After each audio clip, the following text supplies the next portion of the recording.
Ya, kita bahas mengenai metabolisme. Nah, pertama mengenai beberapa hal konsep-konsep dasar tentang metabolisme dulu ya. Oke. Karena em, kalau di bab-bab setelah ini, ya, itu biasanya materi-materi dasar metabolisme itu penting untuk em, nanti mempelajari tentang materi-materi setelahnya. Oke. Nah, yang pertama adalah mengenai energi. Ya. Jadi metabolisme kan sebenarnya artinya semua reaksi kimia. Semua reaksi kimia yang terdapat di dalam tubuh makhluk hidup, ya, oke, itu disebut sebagai metabolisme. Dan metabolisme itu tidak bisa lepas dari energi, ya. Karena memang salah satu fungsi utama dari proses metabolisme dari uh, reaksi kimia yang ada di dalam sel itu adalah untuk menghasilkan energi. Ya, jadi pasti ada keseimbangan-keseimbangan tertentu yang melibatkan energi dalam proses metabolisme. Nah, setiap entitas, entitas itu apa ya? Mungkin setiap benda ya, setiap wujud di alam semesta itu pasti punya eh, kandungan energi. Ya, apapun itu ya, benda apapun, ya, eksistensi apapun gitu ya, itu pasti punya energi. Nah, semakin tinggi kandungan energi dari suatu benda, maka benda tersebut akan menjadi lebih tidak stabil. Ya, lebih tidak stabil. Artinya tidak stabil itu lebih mudah mengalami perubahan. Ya, oke, ini ya. Itu artinya sesuatu yang uh, berenergi tinggi itu semakin tidak stabil atau semakin mudah mengalami perubahan. Oke. Nah, kalau misalnya ada suatu benda yang energinya tinggi, oke, dia akan lebih cenderung untuk melepaskan energi. Nah, contoh ya, ada tiga keadaan dasar di mana suatu benda itu memiliki energi tinggi. Ya, yang pertama adalah benda yang berada dalam ketinggian. Misalnya ada orang mau terjun, ya. Jadi benda yang ada di kondisi yang ada di ketinggian itu punya energi tinggi. Mungkin kalau kita belajar di fisika, itu adalah energi potensial, ya, energi yang tersimpan di dalam benda yang ada di ketinggian. Ya, oke. Nah, ini benda yang di ketinggian dia akan cenderung berubah. Berubahnya apa? Dia akan bisa jatuh hingga pada akhirnya berada di tempat yang paling rendah. Jadi semakin tinggi kedudukan, energinya semakin tinggi. Gitu. Ya, oke, gitu ya. Ya contohnya misal kalau kita membandingkan ada buah duren di atas pohon sama buah durian di atas tanah, mana yang lebih stabil? Pasti durian yang ada di atas tanah, karena dia tidak bisa jatuh lagi. Gitu. Tapi kalau buah durian yang ada di atas pohon atau di ketinggian tertentu, dia akan jatuh. Ya, itu dia ketika jatuh dia akan melepaskan energi yang dia miliki dalam bentuk energi kinetik. Gitu. Itu yang pertama ya. Jadi benda yang punya ketinggian itu punya energi tinggi. Yang kedua ada eh, benda yang eh, sedang tidak dalam kesetimbangan difusi atau zat-zat yang dia sifatnya itu tidak merata. Ya. Begitu terjadi difusi, ya, difusi itu adalah proses yang uh, spontan ya, yang dia itu mm, akan menurunkan tingkat energi, ya. Jadi dari awalnya zatnya itu tidak merata, tingkatan energinya tinggi, kemudian dia semakin lama semakin merata ke seluruh bagian pelarutnya atau terjadi difusi lah ya. Oke. Nah, itu maka uh, itu juga nanti akan menyebabkan adanya energi yang hilang. Jadi kondisi awal energinya tinggi, kondisi ketika sudah mengalami kesetimbangan difusi, itu energinya akan turun. Tuh. Oke, sama yang terakhir, benda yang memiliki tingkatan energi tinggi itu adalah yang ukurannya besar. Molekul-molekul yang ukurannya besar itu memiliki kandungan energi lebih tinggi daripada molekul-molekul yang ukurannya kecil. Nah, sehingga ketika terjadi reaksi kimia dari yang molekul awalnya besar menjadi kecil, ya, maka eh, awalnya dia memiliki tingkatan energi tinggi menjadi tingkatan energi rendah, maka pasti nanti akan ada energi yang hilang, energi yang lepas. Oke, gitu. Begitu juga untuk proses-proses dua proses yang tadi sebelumnya ya. Oke, benda yang jatuh itu akan melepaskan energi dalam bentuk energi kinetik. Ya. Sedangkan kalau difusi juga seperti itu. Awalnya dia molekulnya tidak sama rata. Ketika terjadi difusi itu juga terjadi penurunan energi. Ya. Kemudian reaksi kimia yang bentuknya berupa pemecahan, reaksi kimia yang dari molekul yang besar menjadi molekul yang kecil, itu juga melepaskan energi, gitu ya. Oke, artinya berarti kondisinya awalnya kok energi tinggi menjadi energi yang lebih rendah. Ya, itu eh, yang disebut kalau istilahnya itu adalah suatu reaksi yang sifatnya eksergonik. Ya, suatu reaksi yang sifatnya itu melepaskan energi. Ya, oke. Ya, jadi peristiwa apapun yang melepaskan energi, ya, ketika prosesnya terjadi, maka itu disebut sebagai peristiwa yang sifatnya eksergonik. Ya, oke, itu diperlihatkan di gambar setelahnya ya. Oke, jadi ada reaksi eksergonik dan endergonik. Ya. Kalau yang sesuai dengan kaidah alam atau yang istilahnya adalah terjadi secara spontan. Spontan itu artinya tidak perlu kita nggak perlu kita picu, tidak perlu kita trigger, tidak perlu kita ini inisiasi. Proses ini sudah terjadi dengan sendirinya. Ya, prosesnya sangat mudah terjadi lah. Gitu. Oke. Itu adalah reaksi yang sifatnya eksergonik, yaitu reaksi peristiwa ya yang yang mana terjadi perubahan dari yang awalnya kondisinya itu energi tinggi menjadi energi yang lebih rendah. Contohnya tadi, benda di ketinggian energinya tinggi. Ketika jatuh sampai di bawah energinya rendah. Ya, maka ini adalah reaksi eksergonik, reaksi yang melepaskan energi. Ya, benda atau zat-zat yang tidak merata kemudian berdifusi menjadi equilibrium, menjadi setimbang, itu juga reaksi eksergonik. Terjadinya spontan, ya, dari energi tinggi ke energi rendah. Kemudian benda yang ukurannya besar, molekul yang besar terpecah menjadi molekul yang kecil. Molekul besar itu energinya tinggi, molekul kecil energinya rendah. Berarti kan di sini ada energi yang lepas. Itu ya. Contohnya reaksi-reaksi atau peristiwa-peristiwa eksergonik itu adalah tiga tadi. Ya, oke. Jatuhnya benda, terjadinya difusi, plus yang ketiga adalah terpecahnya molekul besar menjadi molekul-molekul yang lebih kecil. Itu semua sifatnya eksergonik, ya, melepaskan energi dan dia terjadi secara spontan. Gitu. Sebaliknya, ada reaksi yang terjadi secara endergonik. Berarti kalau endergonik, dia ya kebalikannya ya. Kalau eksergonik kan melepaskan energi. Sedangkan kalau endergonik, itu dia reaksi yang butuh energi. Ya, karena sifat dari energi kan tidak bisa diciptakan, tidak bisa dimusnahkan kan ya. Berdasarkan hukum kekekalan energi atau hukum termodinamika. Ya, energi tidak bisa diciptakan, tidak bisa dimusnahkan. Jadi kalau misalnya ada suatu sistem, suatu peristiwa yang menyebabkan energi itu nambah, misal, ya, awalnya ada benda di tanah, terus tiba-tiba terangkat sampai ke atas lemari misal, itu pasti ada energi yang mendorong. Ya, ada energi yang dimasukkan ke benda tersebut sehingga bendanya bisa naik ke sampai ke lemari. Gitu. Ya, kemudian transfer aktif. Transfer aktif kan kebalikan dari difusi kan. Difusi itu dari konsentrasi tinggi ke rendah. Nah, ini transfer aktif itu dari rendah ke tinggi. Nah, maka dia perlu memasukkan energi di sana. Ya, kemudian sama satu lagi reaksi kimia yang sifatnya uh, menggabungkan ya. Beda zat-zat kecil, molekul-molekul kecil digabungkan menjadi molekul yang lebih besar, ya. Itu akan ada energi yang dimasukkan. Ya. Itu semua adalah reaksi yang sifatnya endergonik. Butuh energi sehingga dia sifatnya tidak spontan. Endergonic reaction ya butuh energi sama non spontaneous. Oke, gitu ya. Nah, kemudian eh, kandungan energi itu kalau di dalam suatu benda, di dalam suatu molekul itu disebut sebagai disimbolkan dengan G. Ya. Oke.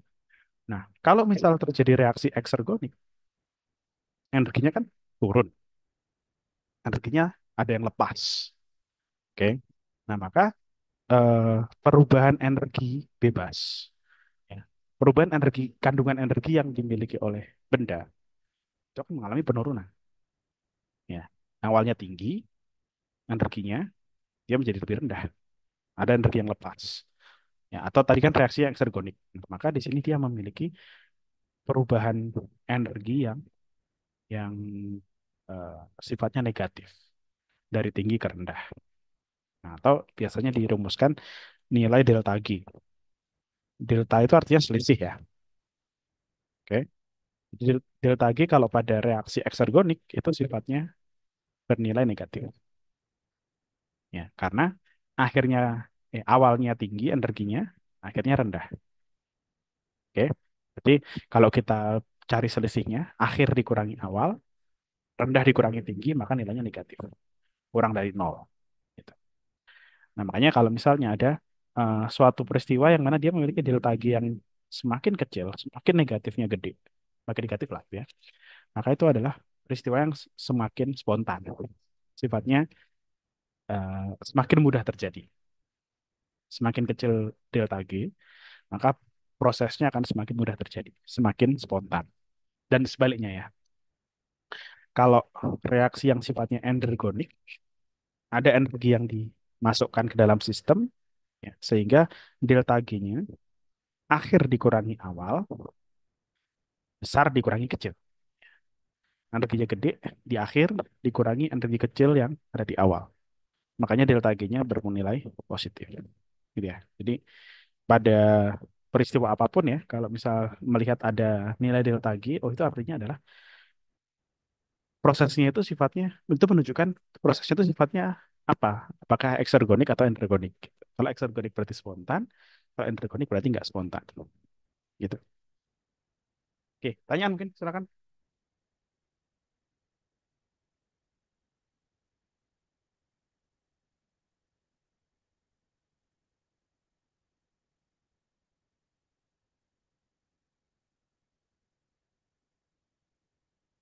Ya. Nah, selanjutnya,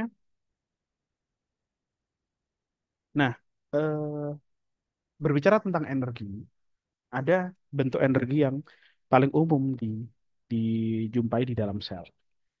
Karena ya, yang namanya energi kan sebenarnya bentuknya banyak ya. Ada energi kalor, ada energi potensial, ada energi kinetik dan seterusnya lah. Ya, tapi kalau di dalam sel, bentuk energi yang paling sering digunakan itu adalah energi kimiawi. Ya, yang mana energi kimiawi ini dia tersimpan di dalam molekul adenosin trifosfat atau kita sering sebut sebagai ATP. Nah, memang ATP itu yang pertama bentuknya sebenarnya nggak nggak spesial juga karena ATP itu adalah suatu nukleotida. Ya, ATP itu adalah suatu nukleotida seperti penyusun RNA. Ya, seperti penyusun asam nukleat lah gitu. Tetapi ternyata selain sebagai penyusun asam nukleat, ATP itu juga bisa dijadikan sebagai paket-paket energi. Ya. Kenapa kok bisa dijadikan sebagai paket energi yang bisa dimanfaatkan sel? Karena ATP mudah dipecah, mudah digabungkan. Padahal tadi ingat bahwa molekul yang terpecah itu adalah reaksi eksergonik. Dia melepaskan energi. Jadi pemecahan ATP itu, kalau ATP dipecah, misalnya ini awalnya trifosfat, ada tiga fosfat terpecah menjadi dua fosfat dan satu fosfatnya hilang. Bukan hilang ya, satu fosfatnya lepas gitu ya. Nah, maka ada energi yang dihasilkan. Karena ini adalah proses pemecahan atau istilahnya adalah katabolisme. Ya, katabolisme atau pemecahan molekul. Pemecahan molekul sifatnya eksergonik, ada energi yang dilepaskan. Energi ini bisa dimanfaatkan oleh sel. Gitu. Ya. Jadi di sini ATP itu sifatnya ya cukup cukup mudah dipakai. Ya, pertama dia banyak ada di dalam sel. Kedua, ketika pemecahannya itu gampang. Mecah ATP itu gampang. Ya, oke, gitu ya. Jadi pemecahan ATP bisa dimanfaatkan. Dan sebenarnya tidak hanya ATP ya. Bentuk-bentuk nukleotida yang lain juga bisa digunakan sebagai sumber energi. Misal seperti guanin, ya. Guanin juga cukup sering digunakan sebagai energi. Tapi dari semua nukleotida yang paling banyak tetap ATP, gitu. Gitu ya. Jadi sifat ATP dia bisa mudah untuk dipotong, mudah untuk digabungkan, sehingga energinya gampang dipakai, gampang disimpan. Gitu. Nah, contoh bagaimana ATP dia bisa membantu dalam proses kerja sel. Oke, contoh ini penggunaan ATP di dalam sel, yaitu ketika terjadi penggabungan glutamat dan amonia menjadi glutamin. Ini adalah reaksi penggabungan. Reaksi penggabungan itu kan sifatnya membutuhkan energi kan. Kalau reaksi pemecahan melepaskan energi, penggabungan kan membutuhkan energi. Ditandai dengan nilai delta G yang positif. Ya, delta G pembuatan glutamat itu positif 3,4 kilokalori per mol. Berarti dia sifatnya tidak spontan karena nilai delta G-nya positif. Ada energi yang harus dimasukkan. Ya, cara kerja ATP itu gimana? Cara kerjanya adalah dengan membersamai reaksi kimia yang endergonik, ya, sehingga reaksi kimia totalnya menjadi eksergonik. Sekali lagi ya, jadi ATP itu cara kerjanya. Bagaimana cara ATP mendorong suatu reaksi, mendorong suatu kerja sel, yaitu dengan membersamai reaksi yang awalnya endergonik supaya bisa jadi eksergonik. Nah, mungkin gambar yang lebih representatif yang bawah ya. Oke, di sini eh, glutamat dan amonia. Ketika ditambahkan, dia butuh energi 3,4. Di sisi lain, ATP yang terpecah di sebelahnya, itu ketika terpecah dia mengeluarkan energi 7,3. Kan cuma lumayan banyak energinya ini. Ya, energi yang dibutuhin 3,4, tapi ATP bisa nyediain energi 7,3. Maka energi yang dilepaskan ATP bisa ditangkap oleh glutamat dan amonia untuk menggabungkan mereka dan bahkan masih ada kembalian energi. Ya, jadi di sini tuh fungsi ATP itu adalah tadi membersamai reaksi. Ada reaksi endergonik nih, dia nggak bisa terjadi kecuali ada energi. Di sisi lain ATP pemotongannya menghasilkan energi. Energi. Ya, maka energi yang dihasilkan ATP ini dipakai untuk reaksi yang lain. Ya, sehingga secara total delta G atau pe- perubahan energi bebas dari kedua reaksi tadi, glutamat amonia jadi glutamin plus pemecahan ATP menjadi ADP dan fosfat, ketika digabungkan, ternyata mereka masih memiliki delta G yang negatif. Inilah yang bikin ATP bisa membuat reaksi yang non spontan menjadi reaksi yang spontan. Gitu. Tanyaan mungkin silakan.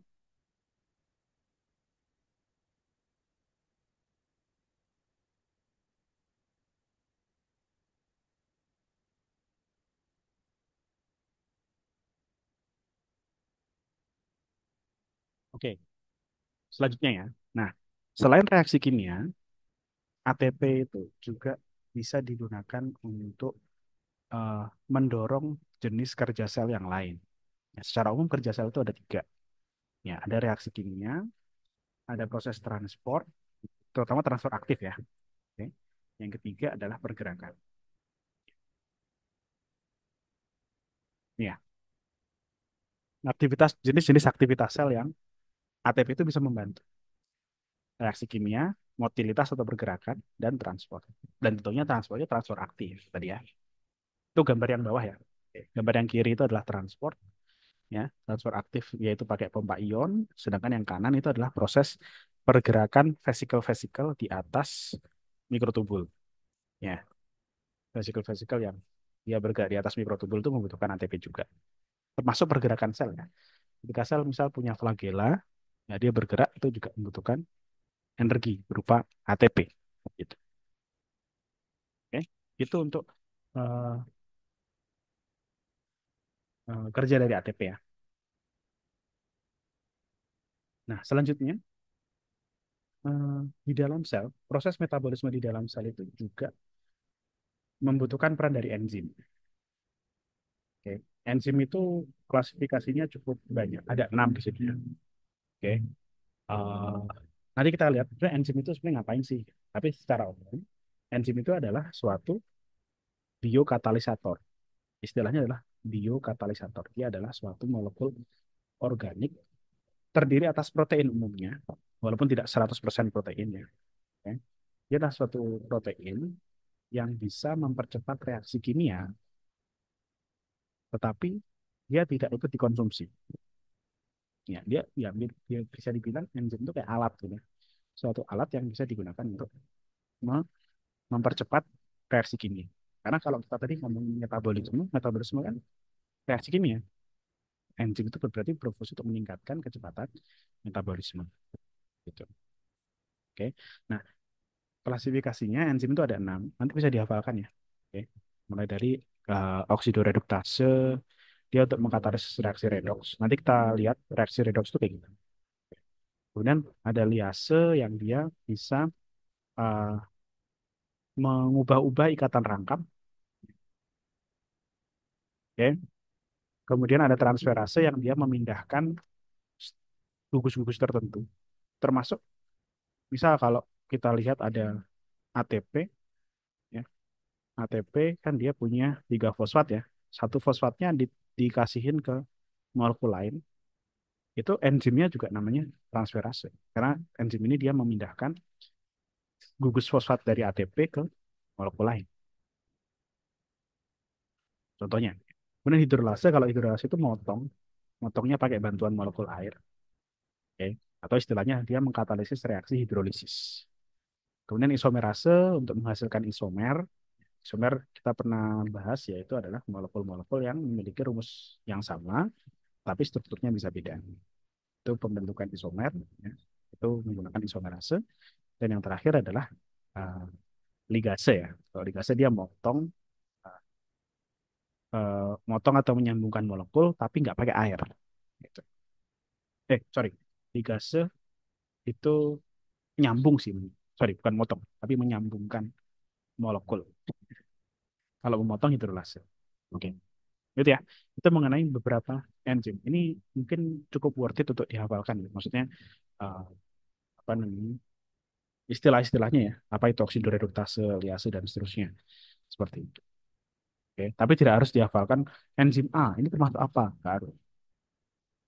Tapi kalau misalnya bisa nggak masalah. Maksudnya ketika misalnya ada reaksi, kamu melihat suatu reaksi kimia, terus ditanya ini enzimnya tipe apa nih? Kalau itu bagus kalau bisa menentukan. Oke.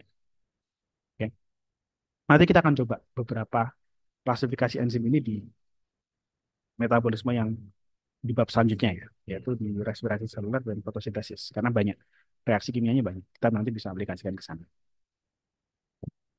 Oke, nah kemudian tadi enzim kan tadi disebutnya biokatalisator. Ya. Secara umum enzim itu adalah suatu protein, ya, walaupun tidak selalu ya. Oke, nah cara kerja enzim itu ada dua model ya.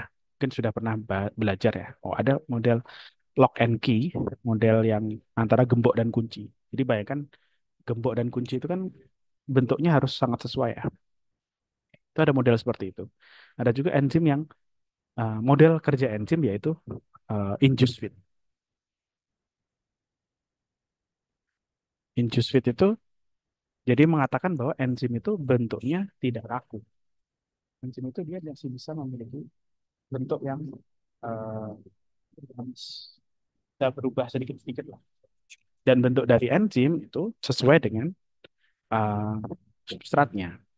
Oke, bisa menyesuaikan dengan substrat. Dan secara umum memang dari kedua model, lock and key dan induced feed, cara kerja enzim yang mendekati kebenaran itu adalah yang induced feed, yang seperti ini bentuknya. Awalnya enzimnya bentuknya kayak gitu, ketika ada substrat yang datang, substratnya itu kayak di apa ya, diselingkupi oleh enzim secara lebih lebih lebih intensif gitu ya. Awalnya enzimnya agak kebuka, pas aduh ada substrat ya enzimnya jadi ketutup gitu.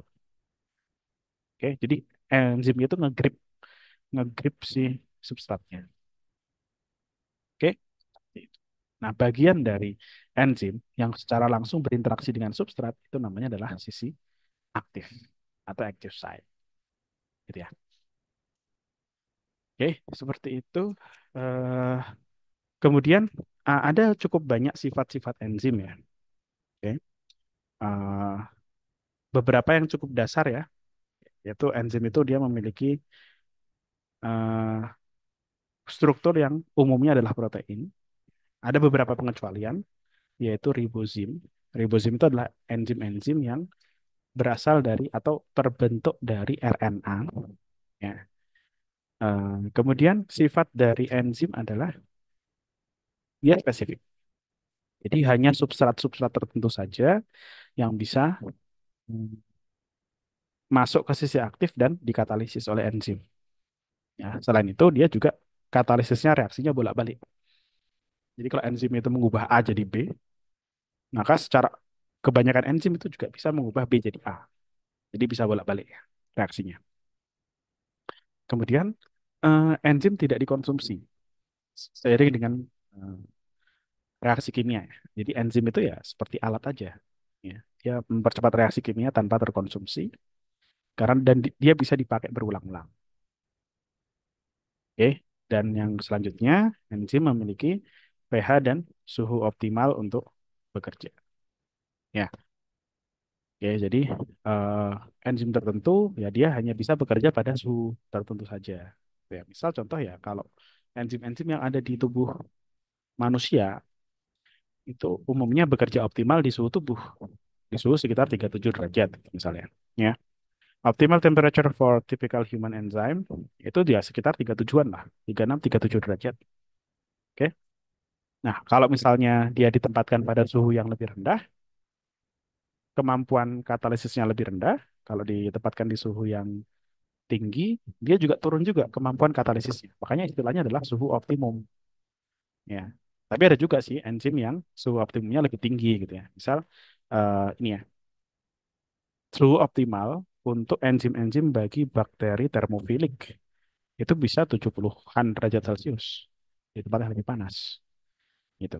Dan di luar suhu optimal biasanya kerja enzim memang lebih berkurang.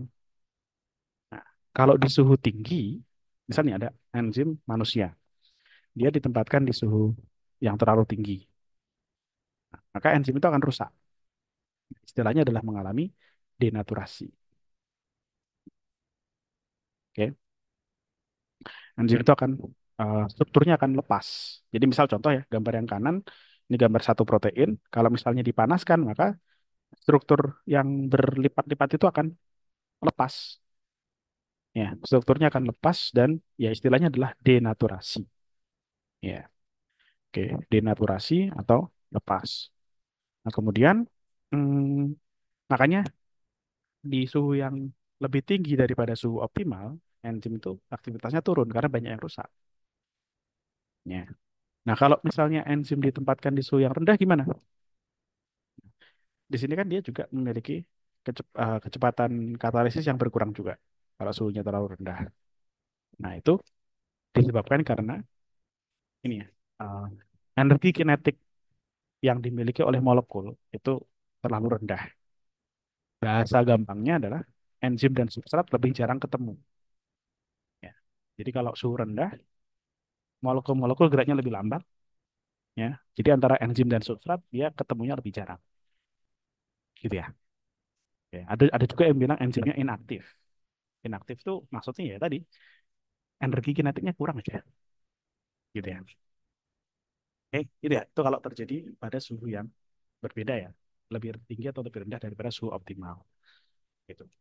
Nah, pH juga demikian. pH juga mempengaruhi kerja enzim. Setiap protein pasti punya pH optimal.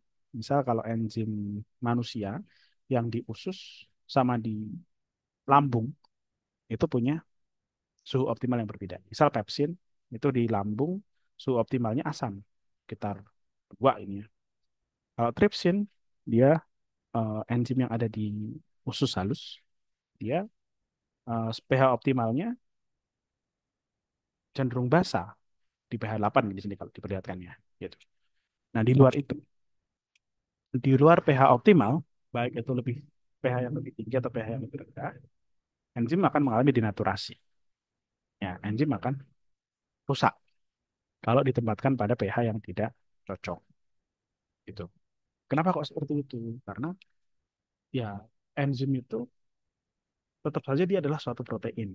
Ya, protein itu banyak komponen asam aminonya. Ya. Ada bagian asam amino yang sifatnya positif, ada yang negatif. Sedangkan pH itu adalah menunjukkan jumlah ion hidrogen dan ion hidroksil. Ya. Jadi kalau pH rendah, pH asam ya, itu menunjukkan ion hidrogennya itu banyak, ion hidrogennya tinggi. Tapi kalau pH tinggi, pH basa, itu konsentrasi OH-nya yang banyak. Ya. Jadi beda pH itu akan beda sifat dari larutan. Ya, pH yang rendah, pH yang asam, larutannya muatan positif karena banyak hidrogen. Kalau basa, pH tinggi, larutan banyak mengandung ion negatif, gitu. Nah, enzim itu punya ion positif, punya ion negatif. Bayangkan kalau misalnya enzim pepsin, dia bagusnya itu di pH asam. Ya, kalau di pH asam berarti si lingkungannya itu banyak ion positif. Ya. Di lingkungan-lingkungan dari enzim itu banyak ion positif, sehingga enzimnya mestinya punya muatan yang negatif. Ya, oke. Ini kalau enzim di tempat yang asam, ya dia mestinya muatan enzimnya itu negatif supaya bisa tetap larut, ya supaya bisa tetap bekerja di dalam uh, lingkungan asam tersebut. Nah, kalau enzim ini ditaruh di tempat yang lebih basah, ya ditaruh di tempat yang basah itu berarti kan muatannya negatif kan tadi ya. Oke. Nah, dia ditempatkan di larutan yang muatannya negatif, maka kan muatan negatif enzim sama muatan negatif larutan tolak menolak. Enzimnya akan terdenaturasi. Muatan negatif dari enzim itu akan sembunyi ke bagian tengah, ya. Sedangkan yang tengah akan terekspos keluar. Jadi mirip kalau kamu membalik kaos kaki gitu ya. Jadi awalnya di luar jadi di dalam jadi di luar, gitu. Jadi kalau enzim itu ditempatkan pada pH yang tidak sesuai, itu kan kayak gitu. Nah, kalau enzim itu sampai kebalik kayak gitu, ya itu strukturnya udah berubah. Ya istilahnya adalah denaturasi, gitu ya. Oke, itu yang menjadi alasan kenapa enzim punya pH optimal.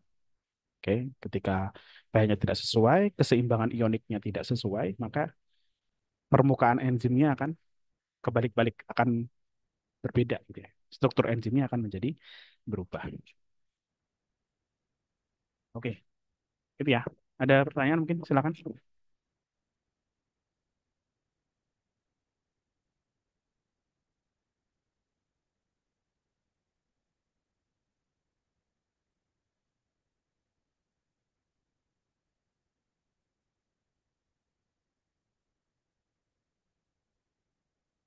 Oke.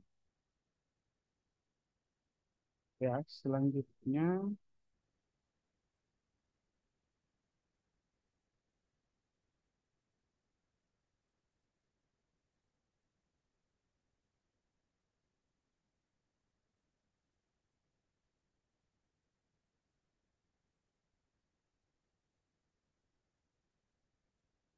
oke.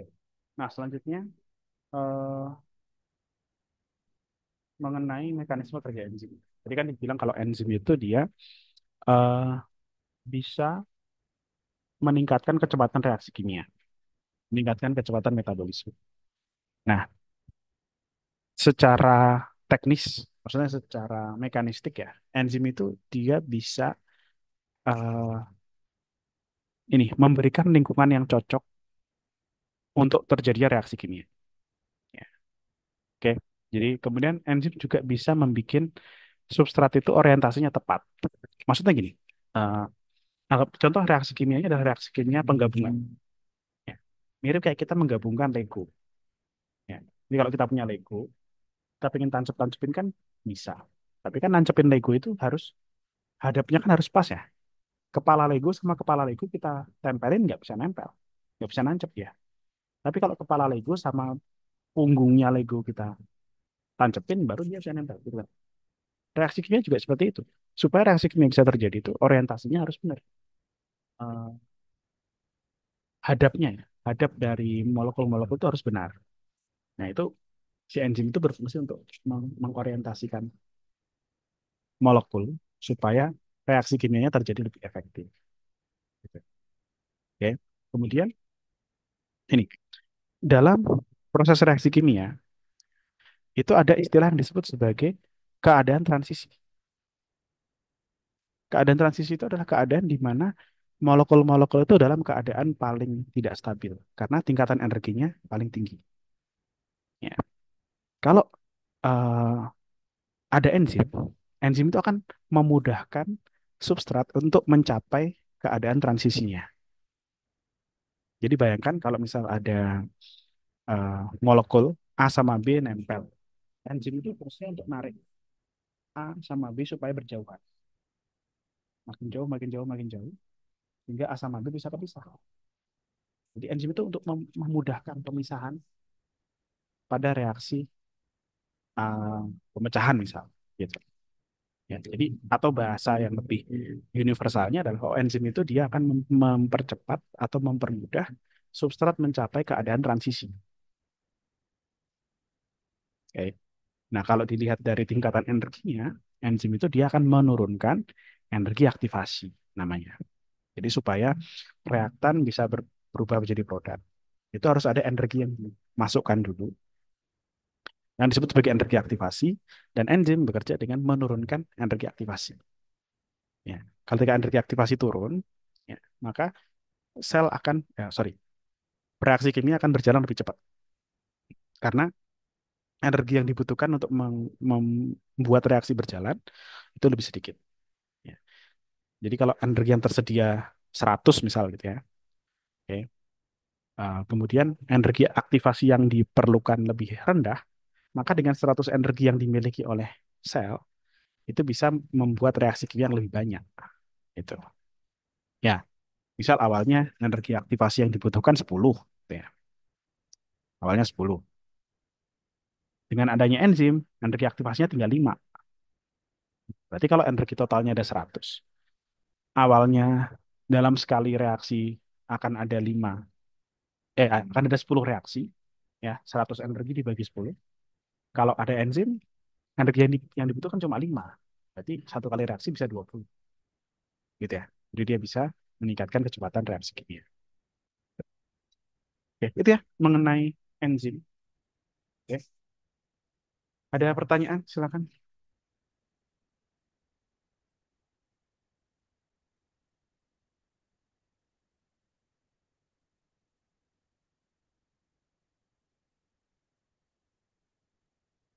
Oke. Kemudian terakhir tentang pengantar metabolisme ya, yaitu mengenai eh, reaksi redoks, yaitu reaksi reduksi dan oksidasi. Karena artinya dari reaksi reduksi dan oksidasi itu sebenarnya macam-macam gitu ya. Ada yang mendefinisikan, oh oksidasi itu ketika mendapatkan ion hidrogen.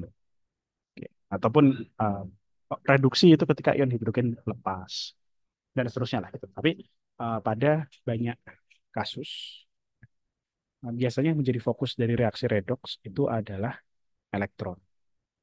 Oke. Jadi yang dimaksud sebagai reduksi itu ketika ada molekul yang menerima elektron. Oksidasi ketika kehilangan elektron. Oke. Karena elektron bermuatan negatif, kalau ada molekul yang menerima elektron, berarti kan dia molekulnya makin negatif. Makanya istilahnya reduksi. Nah, reduksi itu kan reduce. Reduce itu artinya berkurang, gitu ya. Ya, yang berkurang di sini maksudnya adalah muatannya ya, karena dia menerima elektron. Ya. Sedangkan kalau oksidasi itu sebaliknya. Nah, selain itu, selain reduksi dan oksidasi itu adalah ketika molekul menerima dan melepaskan elektron, reduksi oksidasi juga diartikan ini, pengurangan atau peningkatan bilangan oksidasi. Oke, gitu ya. Jadi definisinya mungkin bisa beragam, tetapi nanti yang banyak kita pakai adalah dua itu, gitu ya. Elektron dilepas atau diterima, atau peningkatan penurunan bilangan oksidasi. Gitu. Oke, nah contoh reaksi redoks yang paling sederhana ya ini ya pembentukan Na plus Cl min ya. Nah di sini eh, natrium, oke, dia ketika bereaksi dengan klorin dia akan melepaskan elektron sehingga menjadi Na plus, sedangkan klorin dia menerima elektron sehingga menjadi Cl min. Ya. Nah, kalau yang menerima elektron dia akan tereduksi, ya. Makanya Cl dia reduced. Sedangkan natrium karena dia telah kehilangan elektron, itu istilahnya adalah dia teroksidasi. Oke, seperti itu. Nah, kemudian itu kalau yang uh, sederhana ya. Maksudnya uh, reaksi kimia yang ya udah terjadinya itu straightforward. Siapa yang mendapatkan elektron, siapa yang melepas elektron, gitu ya. Nah, oh ya, keunikan dari reaksi redoks itu adalah mereka selalu terjadi secara berpasangan. Reduksi itu pasti dibarengi dengan oksidasi, ya. Dan sebaliknya ya. Oksidasi sama reduksi itu intinya ya mereka selalu satu paket. Oke, kenapa ya? Karena reduksi itu ada yang menerima elektron. Kalau ada yang menerima elektron berarti kan pasti ada yang melepas elektron. Pasti ada yang kehilangan elektron. Ya, satunya nerima, satunya ngasih. Itu udah sepaket pasti. Ya, jadi reaksi redox itu pasti terjadinya selalu berpasangan. Nah, contoh reaksi redox yang terjadi pada sel yang ya banyak dibahas gitu ya, itu nanti ada di respirasi seluler dan fotosintesis. Ya, respirasi seluler itu yang reaksi, aku kasih tanda satu ya, fotosintesis yang dua. Oke. Nah, di sini diperlihatkan kalau si respirasi seluler itu adalah redoxnya itu terjadi dengan cara uh, sel akan mengoksidasi gula, ya, C6H12O6 gula, ya. Gula akan dioksidasi, artinya berarti kan elektronnya diambil, oksidasi itu. Elektronnya diambil, diperas sampai habis, sampai tidak bisa diambil lagi. Sisalah ampas-ampas molekul yaitu karbon dioksida. Nah, elektronnya diapain? Elektronnya digunakan untuk menghasilkan energi, ya. Dan sisanya, sisa-sisa ampas-ampas elektronnya, yang energinya udah diserap, energinya sudah dimanfaatkan, elektronnya akan dikasihin ke oksigen. Makanya di sini oksigen mengalami reduksi, dia akan menerima elektron. Jadilah dia H2O. Gitu ya. Jadi sebenarnya proses yang terjadi pada respirasi seluler nggak susah. Ya. Jadi secara garis besarnya, entah bagaimana caranya sel ngambilin elektron dari gula. Elektronnya diambil sebanyak-banyaknya, dipakai untuk bikin energi. Ya, energi dari elektron diperes gitu ya, diambil jadi ATP. Ya. Kemudian sisa-sisa ampas elektronnya itu tinggal dibuang ke oksigen. Ya. Gula yang elektronnya diambil jadi karbon dioksida, oksigen yang sudah menerima ampas elektron kan jadi H2O. Selesai. Itu respirasi seluler. Gitu. Nah, sedangkan kalau fotosintesis kurang lebih kebalikannya. Ya. Jadi eh, kalau fotosintesis mengambil energi cahaya untuk dijadikan energi kimiawi yang ada di gula gitu. Ya. Jadi energi dari cahaya kalau di fotosintesis ya, energi dari cahaya diambil oleh tumbuhan, oleh klorofil, ya. Energinya dipakai untuk ngambilin elektron dari H2O. Ya. Ngambilin elektron dari H2O, kemudian elektronnya ini digunakan untuk eh, mereduksi karbon dioksida. Ya, jadi elektronnya diambil dari H2O, makanya H2O teroksidasi jadi oksigen. Ya, elektronnya diambil tuh dari H2O, digunakan elektron ini dipakai untuk me, mengreduksi karbon dioksida. Makanya karbon dioksida dia tereduksi, become reduced, ya menjadi gula. Nah, ini kan reaksi kebalikan. Ya, jadi kalau pada eh, respirasi seluler yang teroksidasi adalah gula jadi karbon dioksida, ya teroksidasi ya. Nah, sedangkan kalau pada fotosintesis karbon dioksida tereduksi sehingga jadi gula. Jadi urutannya berkebalikan. Mungkin nanti kita akan lihat lebih detail di ini ya, di fotosintesis dan respirasi seluler. Tapi kalau untuk contoh redox dan nanti yang akan dibahas pada babak metabolisme yang lebih detail nanti kita bahas setelahnya. Oke, itu ya. Itu mengenai pengantar metabolisme. Oke. Secara umum aja ya, lebih ya secara umum basicnya lah, ya tentang keseimbangan energi, kemudian apa itu enzim secara umum, bagaimana cara dia bekerja, gitu. Ya. Oke, itu paling mungkin untuk eh, pengantar metabolisme. Ada pertanyaan? Silakan.